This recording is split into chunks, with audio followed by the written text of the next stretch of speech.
बिस्मिल्लाहिर्रहमानिर्रहीम बिस्मिल्लाहिर्रहमानिर्रहीम रब्बिश्रह ली सदरी वयस्सिर ली अमरी वहलुल उक़दतम मिन लिसानी यफ़क़हू क़ौली। Assalamu alaikum dear students. Hope you are fine and enjoying healthy life. I am Samreen Khan. I am subject specialist of commerce at SCAS and I will teach you principles of commerce, which is one of the important subject of ICOM. Welcome to the new era of learning. You are now in a higher section of education, that is pre-first year, and are going to get benefits of e-learning. My dear students, I believe you are capable of amazing things. You are braver than you believe, stronger than you seem, and smarter than you think. Believe you can, and you are halfway there. These pre-first year classes will help you in your regular classes of first year.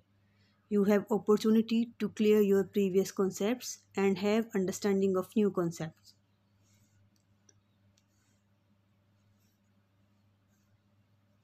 In ICOM pre-first year, you will study 4 elective subjects other than compulsory subjects. It means your course is a little different from other subject groups like pre-medical, engineering or ICS, where there are 3 elective subjects.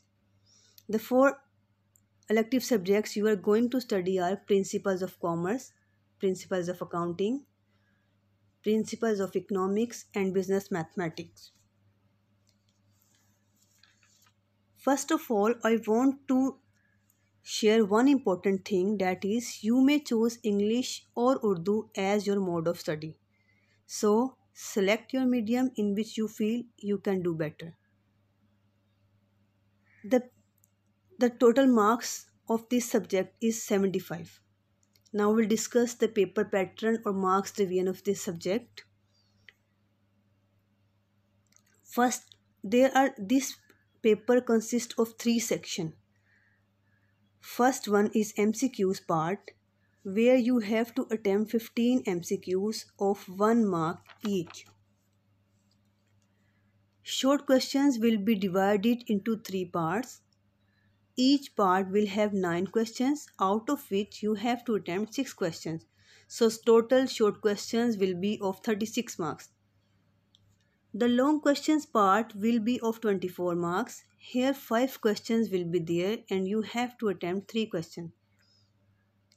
You may see that if you want to get good marks, then you should focus on MCQs and short questions, because both carry 15 marks in total, which is 68% of total paper. And you can get 80% marks easily with a little more focus on long questions.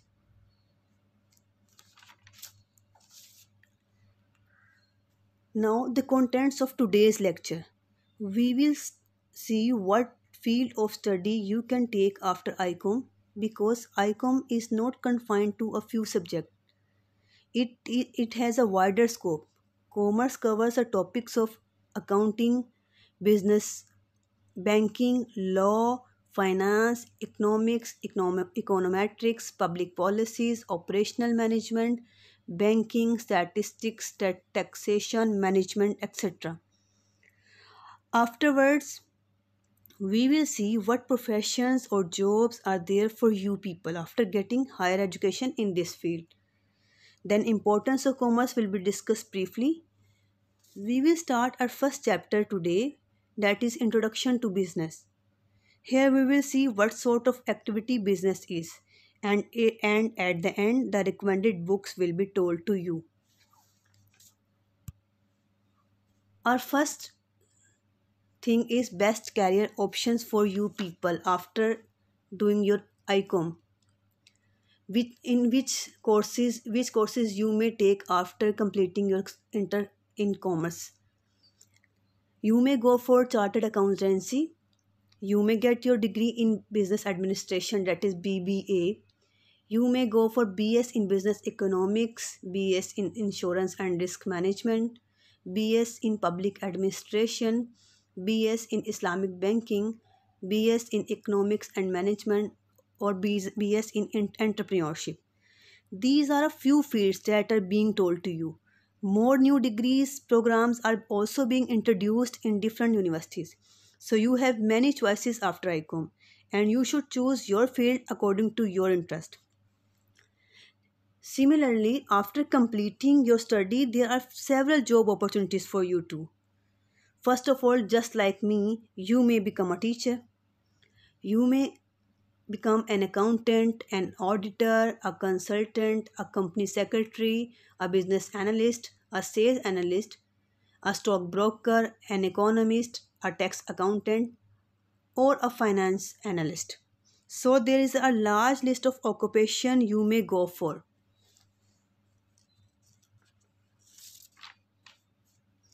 Now we'll start our chapter number 1, that is Introduction to Business.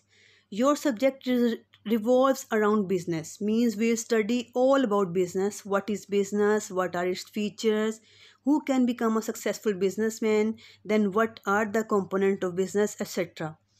So today we'll just see what business is in brief. Before starting what activity is, you should note that there are two types of functions in a human body: commanded and uncommanded. In commanded functions, you have some control, like if you want to speak, your brain will give you instructions to speak. But in uncommanded functions, you don't have any control, like the working of your heart, the working of your stomach. In these, you don't have any control. Out of commanded functions, you performed activity. Activity is anything which is done to satisfy human want or need. It means anything you do, or just it is a state of doing anything.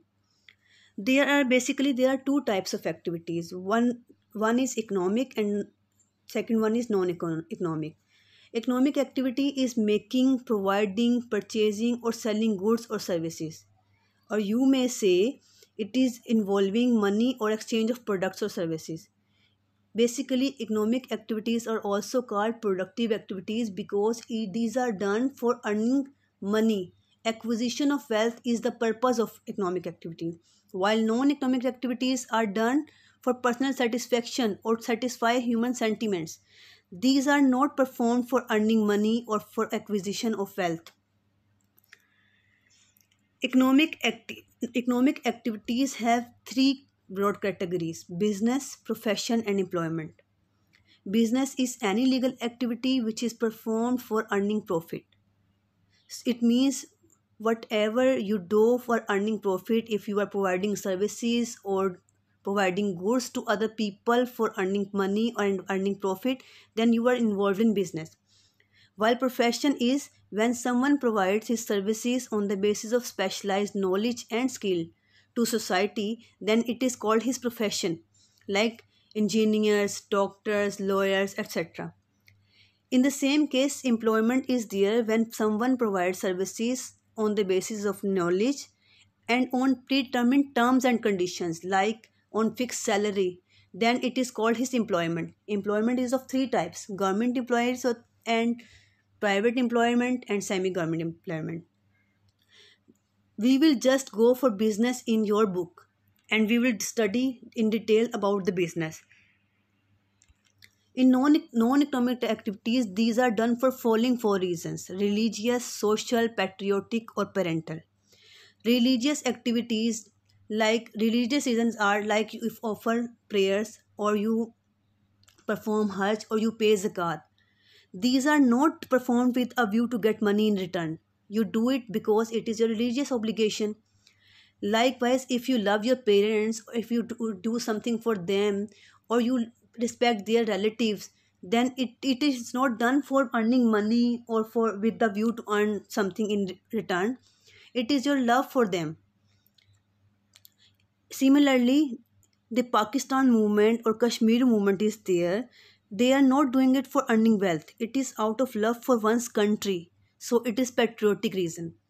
In the same way, if as you are living in a society, you help someone and don't demand money in return, so you are involving in non-economic activity. So these are the following reasons why you do or perform non-economic activities. Now, business. Business, the term business, literal meaning of term business is to be busy. Business is defined as an economic activity involved in the production and sales of goods and services undertaken with the motive of earning profit by satisfying human needs in society. And Professor Owen has defined his business is any enterprise engaged in production and distribution of goods for sale in market or rendering services for a price. So here is a little introduction of business. What business is? Business is an economic activity, or and it is done for earning profit. In the next lecture, we will go in detail what are the features of business and who can be a successful businessman and how what are the qualities of good businessman. So here you came to know that commerce opens your mind towards money, financial prudence, financial management, assessment of someone's financial worth, and on the top of that, managing your personal finances efficiently.